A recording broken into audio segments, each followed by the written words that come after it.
Alright, today we're going to print our feathers. So the first thing you need to do is, before you begin coloring, is just to make sure that you traced over everything on the foam one last time.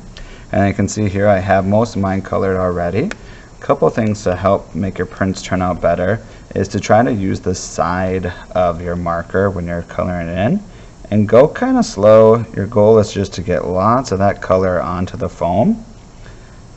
And to do that, you kind of really have to take your time, go over it a couple times, like so. And you'll notice that the colors don't quite look as dark or vibrant as they would on paper, and that's just because it's not soaking into the foam.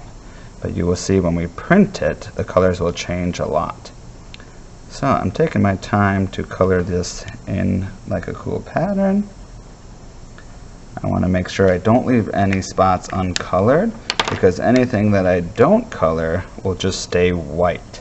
So especially if it's kind of on the edge of my feather and if I don't color it, it will just get lost in the background here. Now we are going to try to make a classroom turkey with some of these feathers too. So our first couple prints we will end up cutting out. But if you are making another print just to take home, you may add some designs and color around it as well, because you don't have to cut out the ones that you were going to take home. Okay, I notice I missed a spot here with my purple. I need to finish my pattern.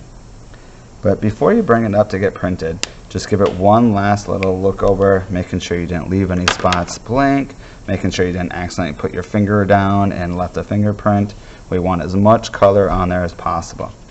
And then you're going to bring it up to us. The main thing to remember is if you want to do these at home too, you need to first make sure you're using watercolor, washable markers, excuse me, so like Crayolas, Triarchal, Crazy Art, those types of things. And then the second thing you need to remember is the paper needs to be damp. So I'm just taking a sponge here, squeezing out as much water as I can, and I'm going to just simply go over the paper to get it a little bit wet. A lot of times you'll be able to see it will get a little bit darker. Sometimes it might get a little shiny. I need just a little more water on it. Now if it's not wet enough, the colors will not show up very well. But if it's too wet, they'll kind of bleed into the paper and it might make it look kind of blurry. So sometimes it takes a couple prints just to find the right balance. And I can see now that it's a little bit dark in most spots, so I think I'm going to give it a try. So our next step then is to just flip it over, line it up, try our best to hold it still, and then I'm using what's called a brayer to roll over it.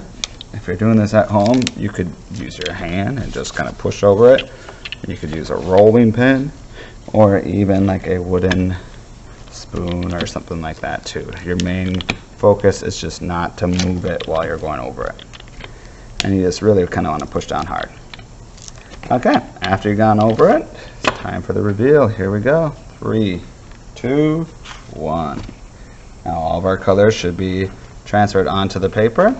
Most of it's all off our printing plate. So now we could take a wet paper towel, wipe this off, then take a dry paper towel, dry it off, and then you can color it a new way to print it again. There you go. Have fun.